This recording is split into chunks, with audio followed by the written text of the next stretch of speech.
So thanks for attending. Today I'm going to talk about digital transformation and really focus on a whole bunch of different use cases that we've seen where customers have achieved some kind of transformation in their business by applying modern technologies.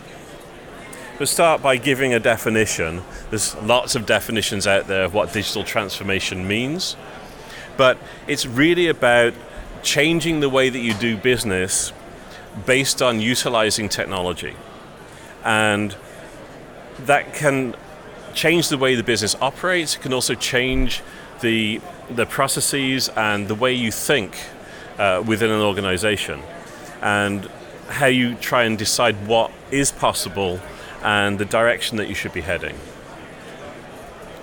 For some of the areas that we've seen real improvements and kind of real transformations include customer experience and engagement. So being able to better serve your customers. And this is the fast data theater. So obviously there's a fast data focus to this. And one of the areas where you can better serve your customers is knowing what the customer knows, at least when they do, or ideally before they know it. So you can kind of get ahead of them and kind of help them out a bit. Being able to improve the efficiency of the operations of an organization. And this covers a lot of things. This can be asset management, it can be product quality, it can be really kind of understanding how your business is spending money and improving efficiency overall.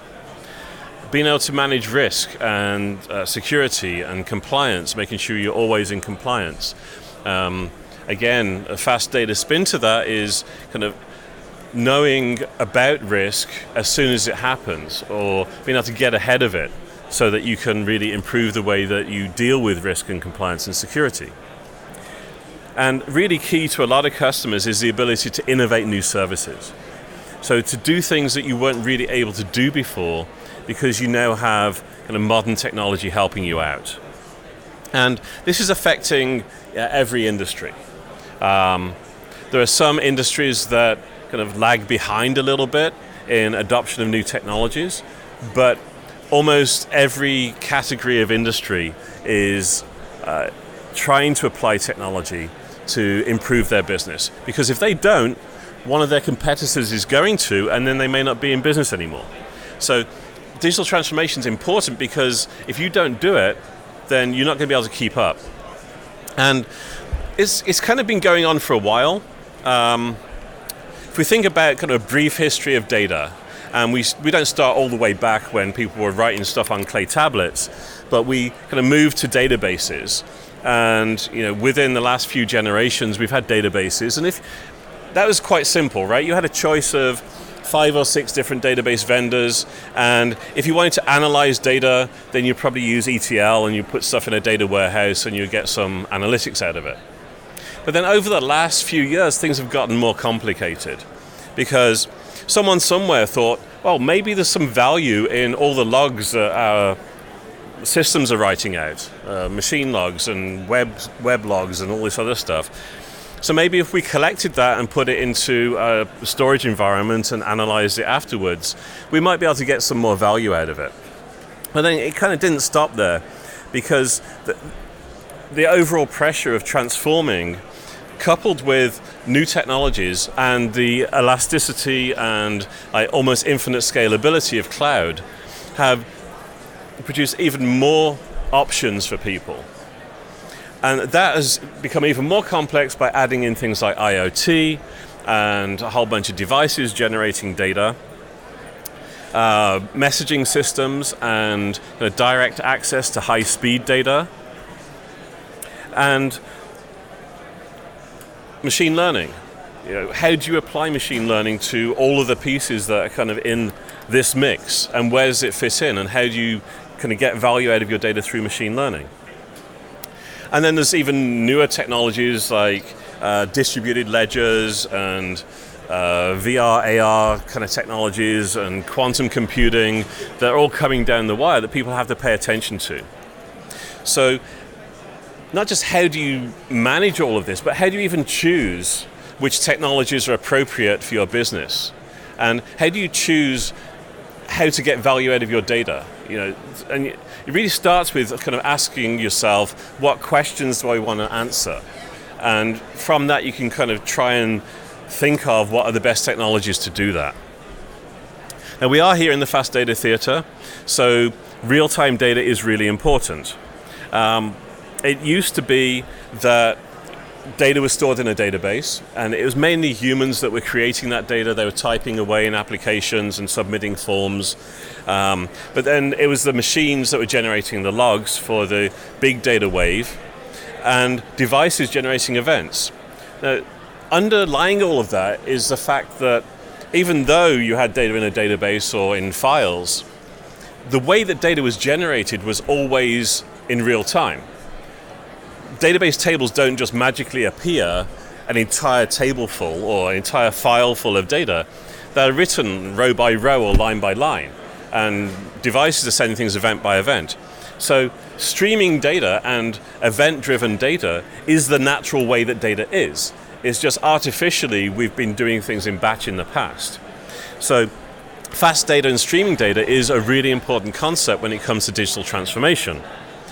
And just to summarize the data trends, we're moving into a world now where it's not so much humans that are generating data, it's devices. That where data resided was on-premise in a company's data center is now moving a lot to cloud, or in a hybrid mix of multi-clouds or on-premise and cloud. The processing used to happen in a batch fashion on disk, is now in memory. And the latency in which you get results from your data has been massively reduced. And a lot of that is down to our desire for real-time information. If everyone here probably has a smartphone, right? It's really spoilt us because we can get instant updates on anything, on what's going on in the world, what's happening with our friends. But when it comes to business systems, it's not always that way. And people ask the question, why is it not that way? And so being able to get low latency access to real-time information is becoming more and more critical to business, and that are asking the questions, why can't we do this? And the answer is, you can. So just start doing it. Analytics have moved away from being reactive to finding out what went wrong after the fact to proactive, trying to determine what may happen and deal with it before it does happen. And data movement has switched from being this kind of batch ETL type of process to a more streaming real-time integration approach. So these are all the data trends that we've been seeing, and all these trends and all these different technologies have really been the pressure behind driving digital transformation. So the availability of cloud, the scalability of cloud, the instant access, instant on way that you can access new services you may not have been able to use before, the IoT devices, real-time streaming data. This probably used to be called big data, but big data is too small a word for it because it's really infinite data. It's as big as you want it to be now because you can scale out in almost infinite way, as long as you have the money, on cloud technologies. And of course, machine learning. So all of these things are coming together and driving digital transformation. Cloud is changing the technology landscape. What used to be a reasonably small set of on-premise technologies, the Oracle, IBM databases, maybe Hadoop data lake, JMS messaging system.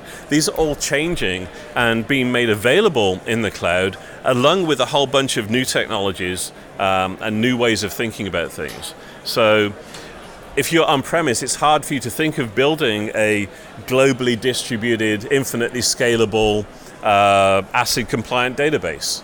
But Google's done that with Spanner, right? That's something you probably couldn't have done yourself, but Google did it. Same with Cosmos DB. It's a document store, but it spans the world. So these technologies are new, and they only confuse things even more. Which ones of these do you choose in order to get the value out of your data? Cloud has lots of options around it. We've been seeing a lot of hybrid cloud where people have on-premise systems that are either coexisting with cloud systems, or people are migrating on-premise systems to cloud systems. But then there's multi-cloud where one cloud isn't enough for people, they need more. And the reason for that is usually two reasons. One is either they want some redundancy, they don't trust one cloud vendor to keep their data safe, they want two cloud vendors so that they can hedge their bets a little bit. The other is availability of technology. If you wanted that globally distributed ACID compliant database, then there's really only Google Spanner. So that's a Google cloud.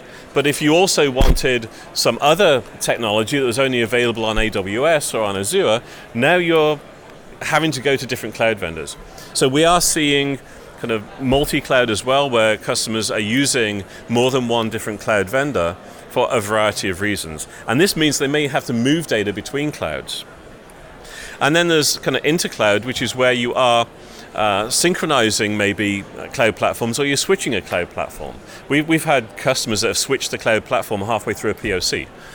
So it does happen, and it happens reasonably frequently.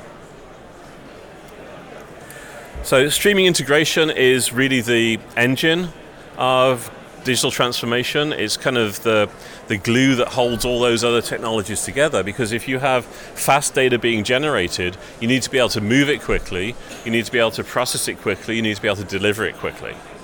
And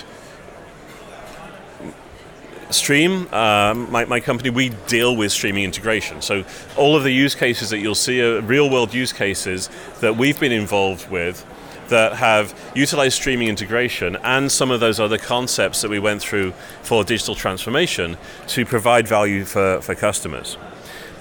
The streaming integration is about collecting data, moving it from one place to another, maybe from on-premise to cloud, being able to transform it, to process it, to enrich it, to give it value before you land it somewhere else, with the idea that you get visibility into your data and additional value.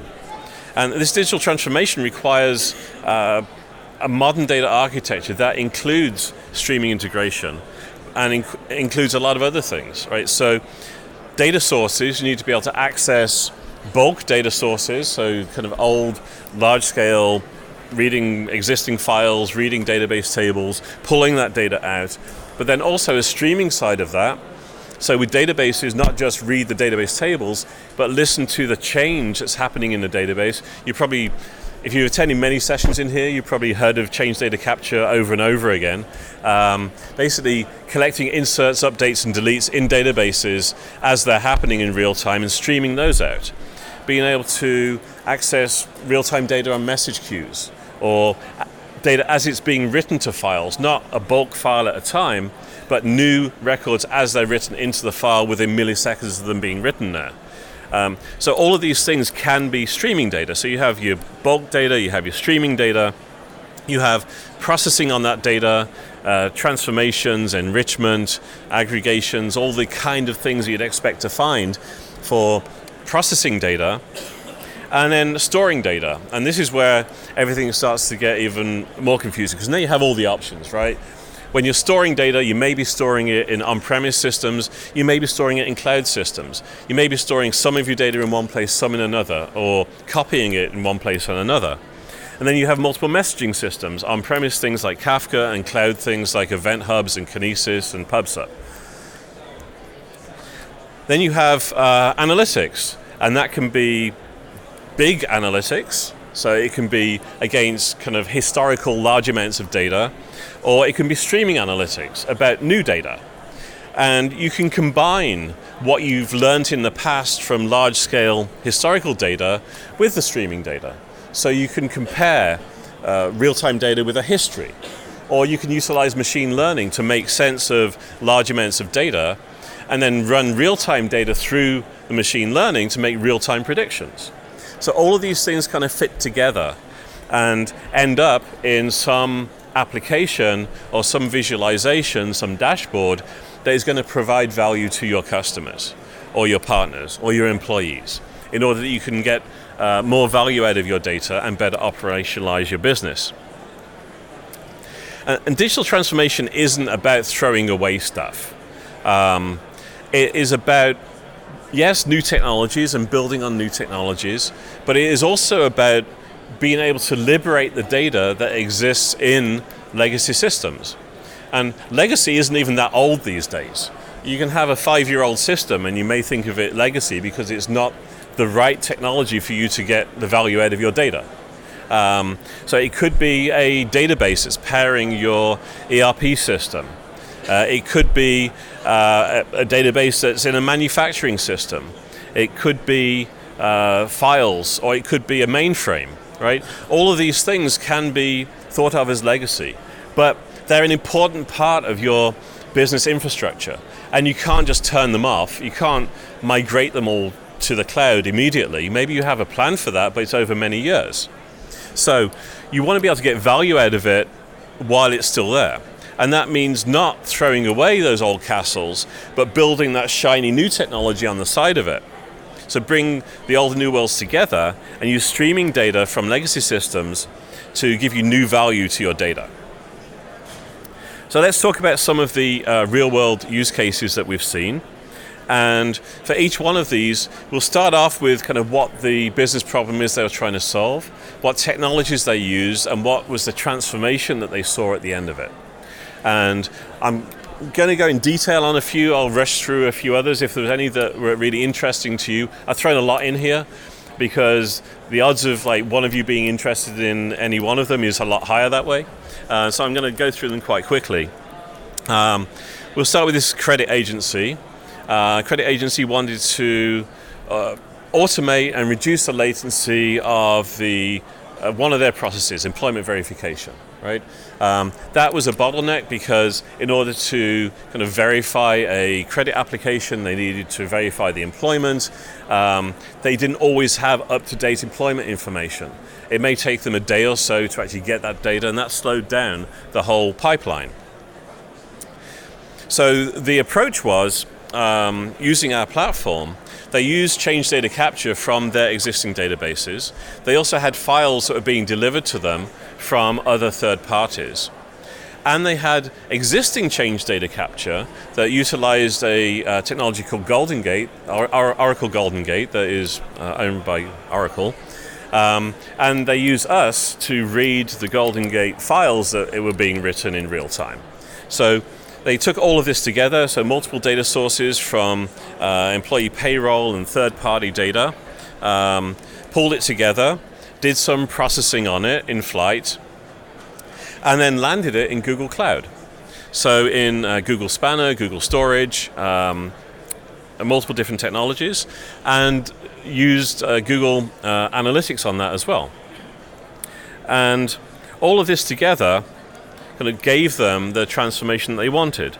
They streamlined the whole process, so it really brought down the time it took to do this employment verification, because they got notified now immediately when employment changed, rather than having to go back and query it and grab that data, which accelerates the whole loan origination process for their customers. And also there's more confidence that what they were telling their customers was actually correct. So this completely improves the borrower experience. So you're the customer of the lender who's the customer of these people, and so by these people making an improvement, it really helped the end borrower. So North American Bank, they decided they were going to have a cloud-first strategy.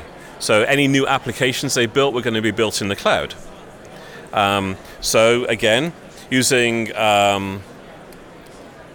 change data capture technology and moving that into the cloud, they could start building their new applications. They went from a daily batch approach to a real-time approach, so they could get real-time operational reporting.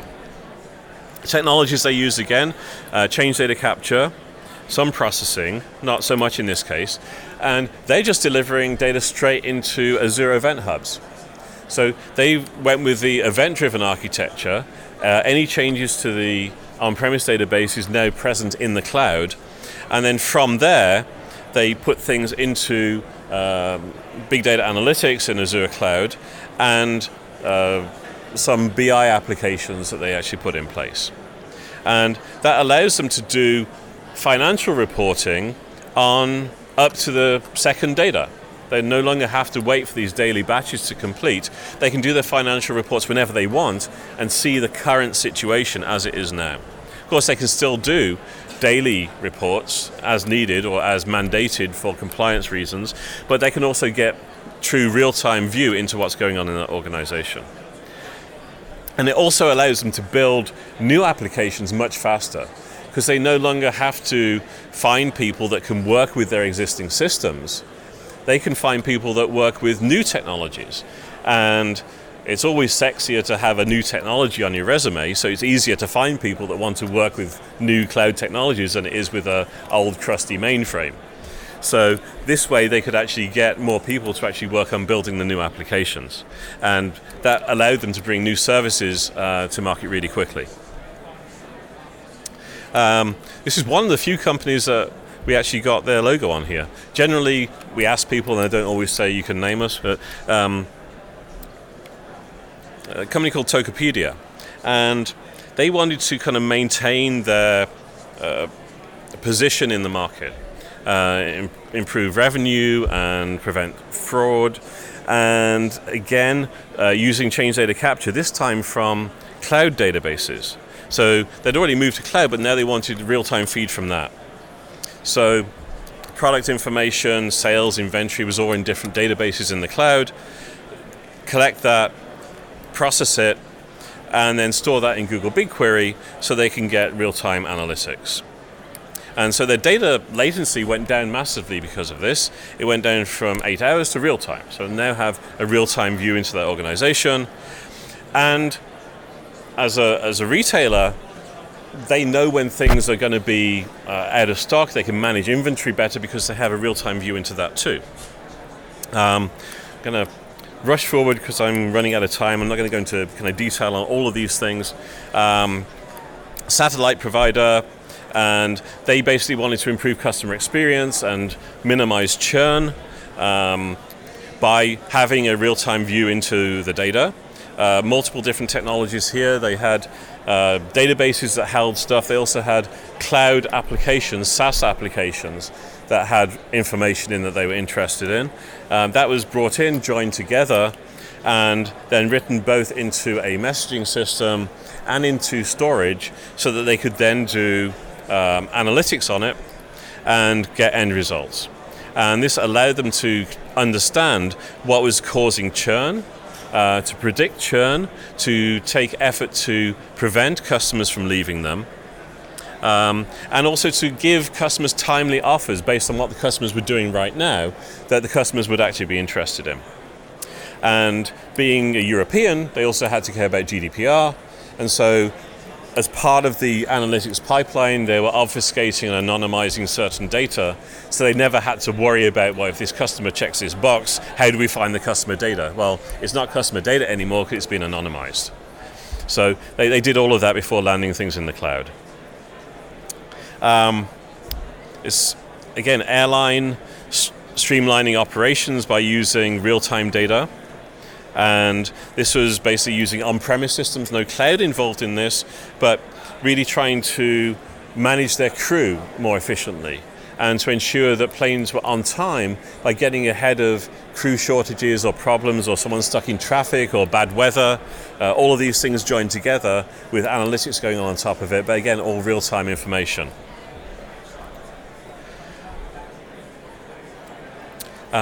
This is kind of one of my favorites, a North American airport, and their goal was to become like one of the top hubs for air travel. And how do you do that? Well, you don't just say, well, we're your only choice. You try and make the passenger's experience better.